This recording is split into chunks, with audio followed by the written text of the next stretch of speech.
파티마에서 사전대회를 마친 순례단은 드디어 세계청년대회가 열리는 리스본에 입성합니다.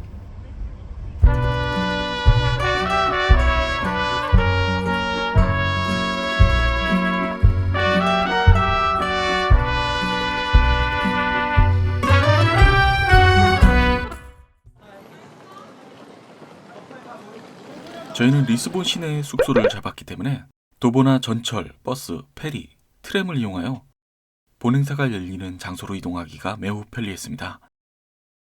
숙소 시설도 매우 좋아서 더위 속에 타이트한 일정을 소화하면서 체력 관리를 하는데 굉장히 큰 도움이 되었습니다. 인천교구 청소년 사목국 신부님들이 1년 전부터 직접 답사를 통해서 발품을 팔아가며 숙소를 잡으셨는데 이 영상을 빌어서 감사의 말씀을 드립니다. 세계청년대회 본행사는 내일부터 시작이어서 오늘은 조별로 정한 스케줄을 소화했습니다. 저는 1조를 따라갔습니다. 우선 미사로 일정을 시작했습니다.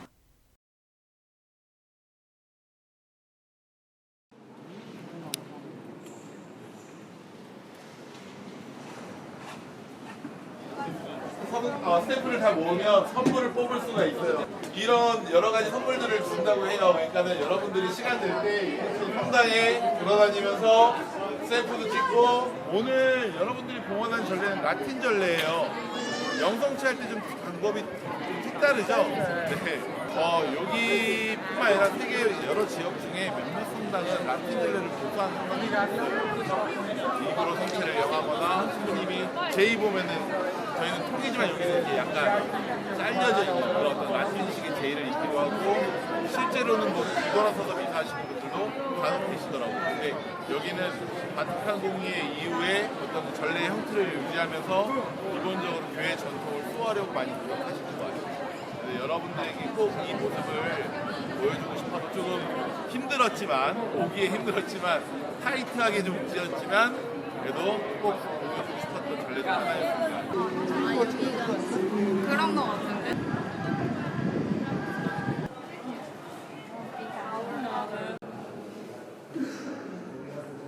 예수님 또한 복되시나이다. 점심 식사를 마친 뒤 우리는 벨렌지구로 이동했습니다.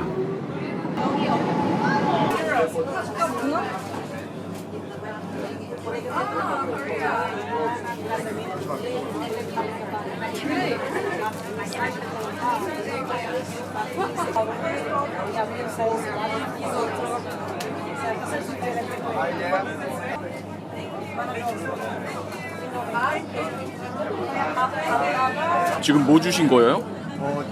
김대건 안드레아 신부님 배지. 나는 천주교인이요. 이 배지인데 이 대기의 분들 배지 같이 전달하면서 진통해 보았습니다. 리스본에 대해서 이야기할 때 빠질 수 없는 게 바로 대항해 시대입니다. 벨렌지구는 포르투갈의 찬란했던 시절 대항해 시대의 역사를 볼 수 있는 곳입니다. 당시 포르투갈은 세계에서 가장 부유한 국가로 벨렘은 리스본의 주요 항구였습니다.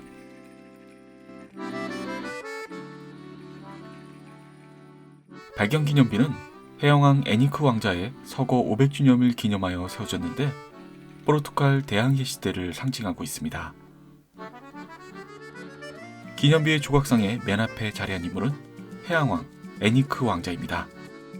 포르투갈의 왕자 애니크는 유럽 각국의 항해가, 천문학자, 조선공, 지도 제작자 등을 모아서 서아프리카 탐험과 개척을 지원하며 포르투갈이 대항해 시대를 여는데 큰 영향을 끼쳤습니다. 조각상 세 번째 인물은 탐험가 바스쿠다 가마입니다. 인도 항로를 최초로 개척하여 포르투갈 제국의 시대를 열게 한 인물입니다. 당시 향신료 후추는 유럽에서 육류의 맛을 내는데 필수적이었으며 전염병 예방과 악취를 없애는 의약품에까지 사용되었습니다. 14세기 초 오스만 제국의 부흥으로 인해 실크로드가 끊기자 후추 등 동방 상품의 가격이 폭등하기 시작합니다. 후추는 인도 캘리컷 인근에서만 생산되고 있었고 아랍을 통해서 무역이 이루어지고 있었는데 후추 알갱이 한 알이 진주 한 알의 가격과 비슷할 정도로 비싸고 가치 있는 향신료였습니다. 결국 유럽인들은 직접 해상을 통해 신항로를 개척하려는 시도를 했고 바스쿠다 가마는 유럽인 최초로 대서양과 아프리카 남해안을 거쳐 인도까지 항해에 성공합니다. 신항로 개척은 포르투갈의 동방무역의 새로운 길을 열었으며 이로 인해 유럽과 인도 간 해상을 통한 직접 교역이 시작되었습니다. 광장 바닥을 보면 파도 문양과 세계의 전도가 표시되어 있는데 전성기 시절 포르투갈의 영광을 재현하고 있습니다.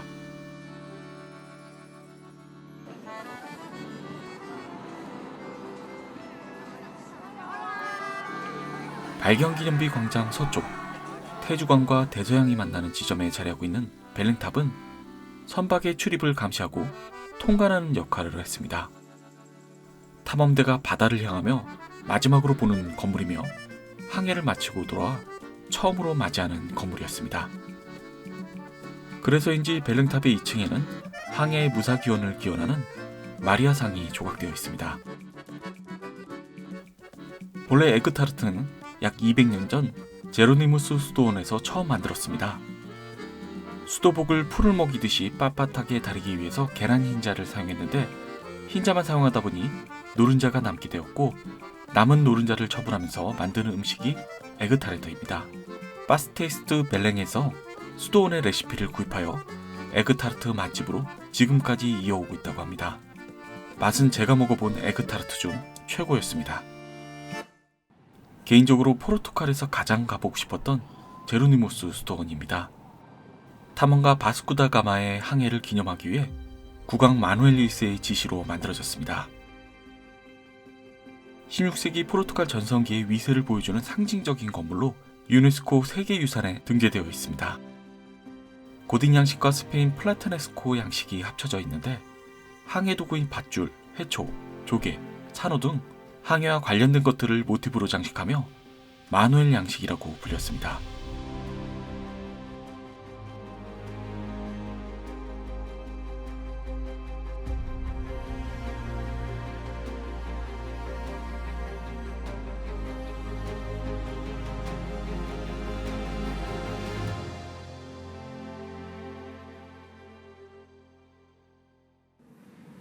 저희는 저녁 미사 시간에 맞춰서 방문했는데 청소년 2팀이 먼저 도착해 있었습니다. 그리고 미사가 시작되었는데 저희는 정말 특별한 경험을 하게 됩니다. 1조와 청소년 2팀을 통솔하셨던 신부님 2분이 현지 신부님들과 함께 미사를 집전하시게 된 것입니다.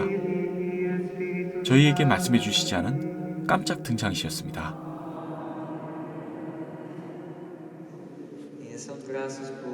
dom da vida de Beatriz Reis, que hoje celebra o seu aniversário.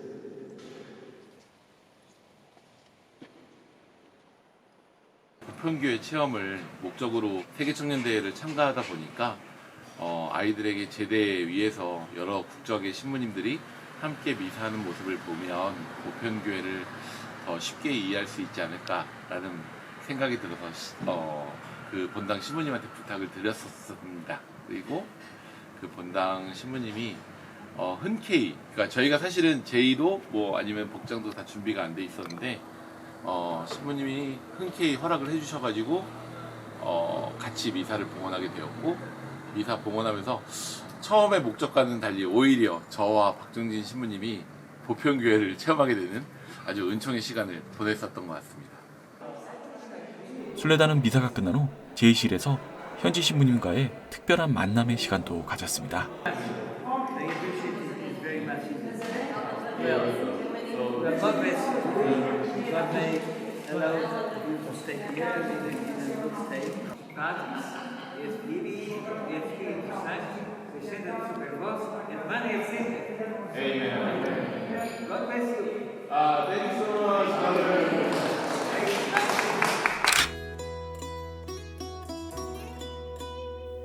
오늘 하루 벨랭지구에서 특별한 체험을 했던 순례단은 내일부터 세계청년대회 본행사 일정을 맞이합니다. 앞으로 펼쳐질 세계청년대회 여정 많은 시청 부탁드립니다. 감사합니다.